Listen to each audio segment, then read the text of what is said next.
जिस बीएसएनएल को आपने तबाह करके छोड़ा था ना, वो बीएसएनएल आज made in India 4G, 5G. He did, and yes, I'm tentatively planning to visit India again next year. I'm looking forward to it. BSNL की स्ट्रैटेजिक प्लान को देखकर एक बार फिर से जियो, एयरटेल और वीआई ने पकड़ लिया माथा। प्रधानमंत्री नरेंद्र मोदी और एलन मस्क के इस स्पीच के बाद बीएसएनएल ने तो मानो टहलका ही मचा दिया है, क्योंकि बीएसएनएल के साथ साथ अब भारत सरकार भी अपनी कमर कस चुकी है और दुनिया के सबसे अमीर शख्स में गिने जाने वाले एलन मस्क की कंपनी स्टारलिंक के साथ बीएसएनएल मिलकर भारत के कोने कोने में डेटा क्रांति लाने जा रहा है। आपको जानकर हैरानी होगी कि बीएसएनएल और स्टारलिंक ने इस तरीके का प्लान बनाया है जिसे देखकर जियो, एयरटेल और वीआई की सांस थमती हुई नजर आ रही है, क्योंकि माना जा रहा है कि जियो ने पूरी कोशिश की थी कि भारत की सरकारी टेलीकॉम कंपनी बीएसएनएल के साथ काम करने के लिए स्टारलिंक को लाइसेंस न मिल पाए, लेकिन मोटा भाई की एक नहीं चली और एलन मस्क की कंपनी स्टारलिंक को भारत की टेलीकम्युनिकेशन के लिए सैटेलाइट इंटरनेट प्रोवाइड करने का लाइसेंस मिल चुका है। यहां पर इस आर्टिकल में आप देख सकते हैं कि Starlink finally gets GMPCS licence in India from the department of telecommunications. Report में यह दावा किया गया है कि भारत सरकार की तरफ से सैटेलाइट इंटरनेट के लिए परमिशन मिल चुकी है, जिससे अब जियो को बीएसएनएल की तरफ से सीधी टक्कर मिलने जा रही है। यकीन मानिए दोस्तों, 2.5-3 सालों के इंतजार के बाद स्टारलिंक को यह लाइसेंस मिला है और इस लाइसेंस को दिलाने में रतन टाटा ने अहम योगदान दिया है।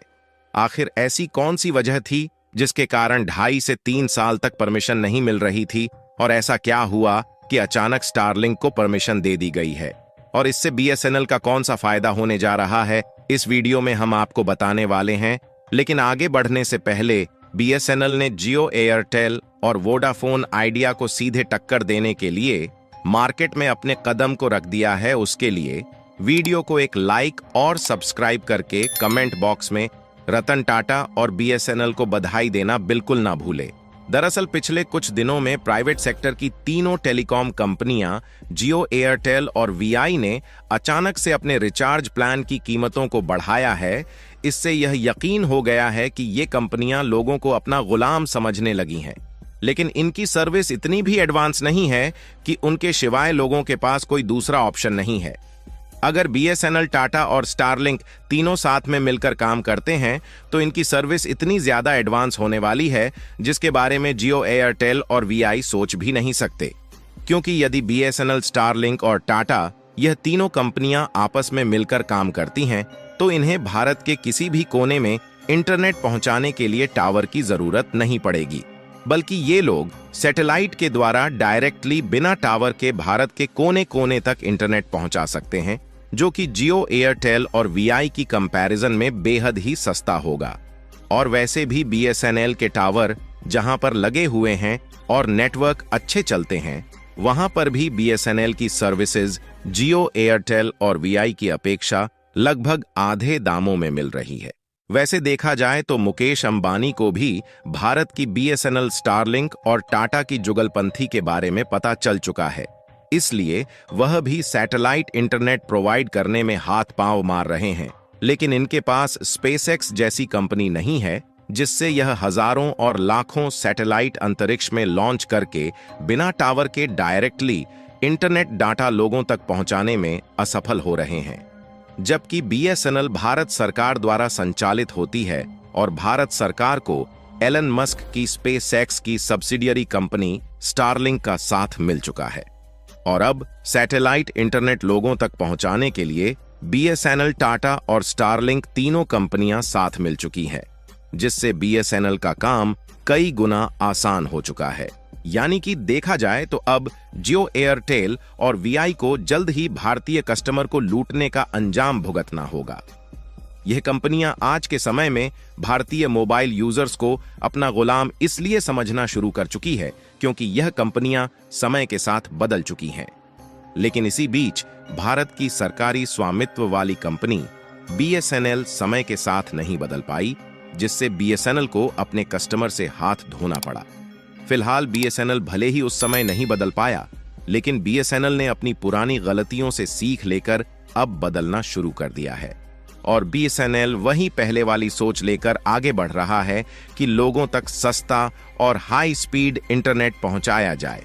वैसे तो बीएसएनएल समय के साथ इस कदर बदल रहा है कि जियो, एयरटेल और वीआई से भी एक कदम आगे सोच रखकर काम करना शुरू कर दिया है। साथियों, दुनिया तेजी के साथ बदल रही है और कुछ ही महीने में इस कदर बदल जाएगी कि भारत में नई इंटरनेट क्रांति देखने को मिलेगी। और यह इंटरनेट क्रांति ऐसी होने वाली है जिसके सामने जियो और एयरटेल के 5G नेटवर्क और जियो फाइबर जैसे हाई स्पीड वाले वाईफाई नेटवर्क भी बौने पड़ जाएंगे, क्योंकि अब सैटेलाइट से ही डायरेक्टली 300 MB पर सेकंड से ज्यादा इंटरनेट स्पीड मिलने जा रही है। रिपोर्ट की माने तो स्टारलिंक बीएसएनएल के साथ मिलकर अगस्त के महीने से इसकी शुरुआत करने जा रही है और कई तस्वीरें ये साफ साफ बता रही हैं कि आज के समय में भी भारत के कई इलाके में इंटरनेट की हालत बहुत ज्यादा खराब है।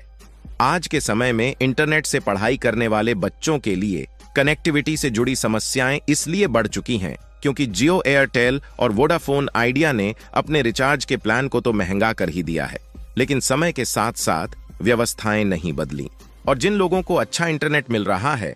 उन्हें तो रिचार्ज की कीमत ज्यादा चुकानी ही पड़ रही है, लेकिन उनके साथ साथ छोटे छोटे गांव, कस्बे और पहाड़ी वाले कई इलाके हैं